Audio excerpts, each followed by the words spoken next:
Hello folks, it's the Silly Moustache again, responding to your questions very kindly sent. Some people have asked me some kind of personal questions, so I'm going to do these ones now. This is from Jeffrey, and he's saying, what are your favourite websites or stroke YouTube channels? And they don't have to be guitar related. Well, that was interesting. So I went through my subscribed things on YouTube, and I'll list them here. First ones are not music related. I have a lot of interests, believe it or not, apart from music and guitar.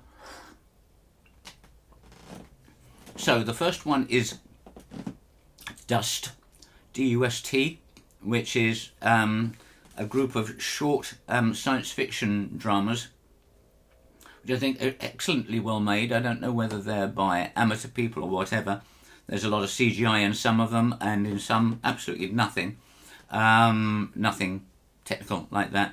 But it's worth investigating. Dust. Another one is TED, which is interesting short lectures by all sorts of people. I find that absolutely fascinating. There's a recent discovery is by a young English chap, and his channel is called Name Explain. He likes to explore interesting etymologies, sources of words, sources of descriptions and things like that. Another one, just for fun, really silly, very tongue-in-cheek, but quite interesting, is Arizona Ghost Riders. Well, I grew up watching Hopalong Cassidy and the Range Rider and things like that, so I like Western stuff. They're quite amusing and quite short little videos about facts about the Wild West, Arizona Ghost Riders. One of my passions is growing our own fruit and vegetables, and so there's a couple here that I go to. Growveg, which is pretty self-explanatory, and Herwegrow, the same sort of thing. I pick up little tips like that. We also have a chap called Monty Don on television here, who has some great. We love his television program, and every week there is something on BBC Radio 4 called Gardener's Question Time, and people ask questions of 4 experts. A lot of it is about flowers and trees and things, but an awful lot of it is about growing fruit and vegetables. So, and it's fun as well. So I do like that. Another thing is Vikinger or Vikinger. I'm partially Swedish, and I have the hand issue to prove it.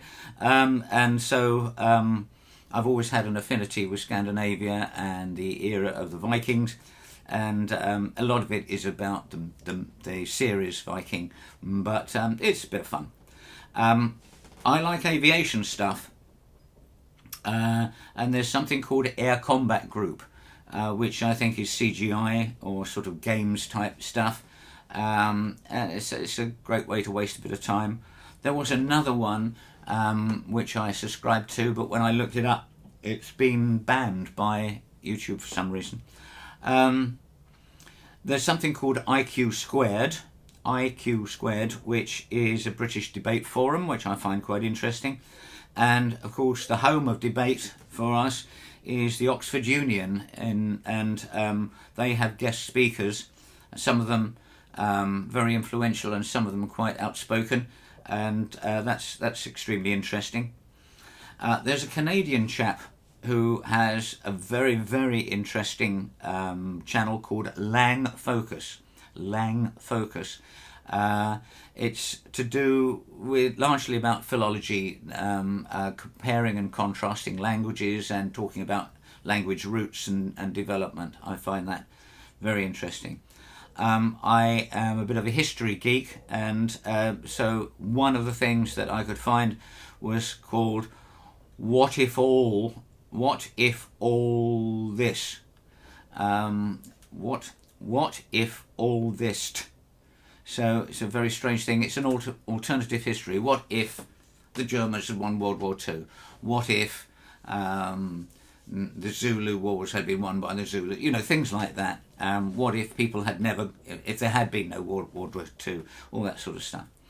And another one that's all about history and government and psychology is called Knowing Better. A young gent American gent who explores the realities behind things, gets past the bias that you see in various news media, and talks about the facts as much as he can. And I'm very impressed. Then we come on to music. Oh, millions, but I'll just pick out some. Daddy Stovepipe. Paul Davids, a Dutchman. I find that very interesting. Michael Watts, obviously. Somewhere I've got a video or a picture of Michael Watts and I playing together, but I can't find it at the moment. As far as another AGF contributor, Glenn Willow, of course. NPR Tiny Desk, some of that stuff is very interesting. Tony Policastro's Acoustic Life, of course. Peghead Nation. Minor Wilson, the Leon Redbone Journal. Oh, I just love Leon Redbone. Fretboard Journal. Faris and Jason Romero. I just love everything they do. Anything related to Guy Clark, Townes Van Zandt, any of the Texas singer-songwriters. And my latest discovery, I think, is Tuba Skinny, a New Orleans-based busking band, effectively, who have become very successful and travel around. And I just love the way they bring to life New Orleans music again. Guitar websites, well, it's got to be Collings and Martin. Another one that you might find quite interesting is something called Guitar HQ. I get a lot of interesting information from that. A lot of histories of the development of Martins and Gibsons and possibly some others. There's also a history database about harmony guitars, which is very interesting, but is needing some updating, so they say. I think it's called Demont.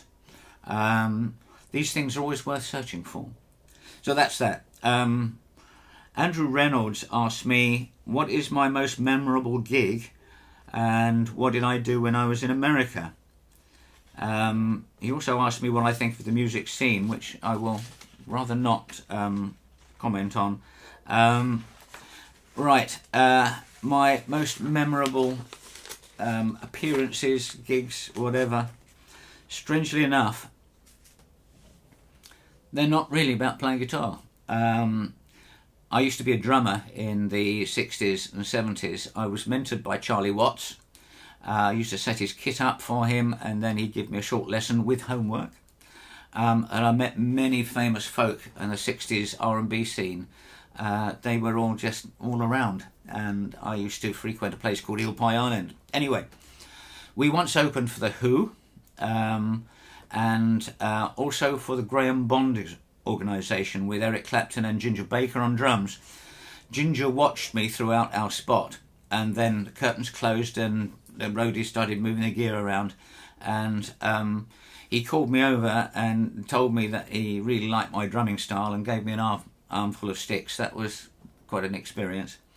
I moved to my current location here on the south coast of England, and with the encouragement of a friend at work, I went along for an audition to the local rather famous theatre as essentially a spear carrier and supernumerary, someone that stands in the back, marches on, marches off, doesn't say anything, you know, a warm body. That very first audition, I was picked out and given a script and said, read that, and given a secondary part in that production and 3 or 4 others. And in the end, I found myself working up the parts a little bit, and I had the privilege of working in the rehearsals and watching fine actors, professional actors, particularly Sam West, developing his character, the way he layered it. When he first started, he'd read through scripts going, you know, and we had a director, a producer, and a dramaturge, and And then I thought, that's no way to read that, and I put expression in and things. No, he didn't do that. He built that up bit by bit, and that was a great thrill to see such a professional actor at work and to work with them. Nicest chap you could imagine. Since I changed to singing and playing guitar, I've not performed to great audiences. I prefer smaller, intimate places anyway. But a friend of mine used to put on a lot of village hall gigs and invite particular people. He would always book me. If I wanted a gig, he would always book me, always put me on, and usually as the last act, which was flattering. And he knew that if he gave me a 30-minute spot, I would be up and finished in 29.5 minutes, you know, and he liked that kind of professionalism. And one day he took a bit of a gamble and he hired a theatre. And because he hired the theatre, he had to hire all the technicians. And he got a number of acts, including, I think it was my bluegrass band at the time, and we had our own dressing room, and we had professional lighting and sound engineers, which was such a blessing. All we had to do was walk on stage, and everything was just there for us, and it was lovely. And the theatre was full of admiring people, and I got just a little hint of being a professional singer and guitarist, and loved every minute of it. So that about winds that up. But I love smaller clubs, you know, sort of over 20, under 100 type audiences is my ideal. I never get enough, of course. What did I do in the USA? 1980, I flew into Toronto with a friend who was going there for an interview. We travelled down to Niagara Falls, crossed into the US and basically wandered around, coming back through the Thousand Lakes area into Quebec and Ottawa, and then flew back from Toronto. And it was very, very cold because it was February. In 1998, I went with my wife to visit a friend, a British friend who I used to work with, who was working in... He was living in New Hampshire, working in Massachusetts, and so we stayed in, I can't remember the place, in New Hampshire, and wandered around, drove down to Cape Cod. I visited as many guitar shops as I could, including the Music Emporium, looking for a 12-fret Martin at the time. Music Emporium showed me my first ever Collins guitar, which was wondrous, but I didn't really know about them at that time. An internet friend got me a gig in Concord in Massachusetts, lent me his D35 with my preferred strings on it, and I did the spot, and they wanted to gig me there for 4 or 5 more gigs, but sadly I was flying back within days. In 2004, I'd been a member of a Yahoo group about Townes Van Zandt and Guy Clark and people like that. And they started inviting me to go over and visit. So in 2004 we flew into Dallas, Fort Worth. We stayed with these friends that I'd never met. First of all, just north of Dallas, and then just south in Midlothian. And then we went the big trip down to I-35 down to Austin, where we didn't stay with a friend because he couldn't put us up, but we met an ex-Vietnam vet there who's a singer-guitarist. And then we went to Big Bend and stayed with a lovely couple in Alpine. And then we reversed the trip and went back, and that was 2 weeks. Fired up with that and gaining my confidence about driving in the USA, we went back in 2005 at the behest of other members of that Yahoo group. Flew into San Francisco, stayed there for a while, then to Sacramento, pardon me, then down the 290, the east side of the Rockies, and across to Santa Fe, where we stayed for about a week with a singer-songwriter and his wife, and who put on some concerts for us, which was lovely, and then down to see my lovely friends in Alpine again, and then back to the Dallas to see those friends, and then to fly back.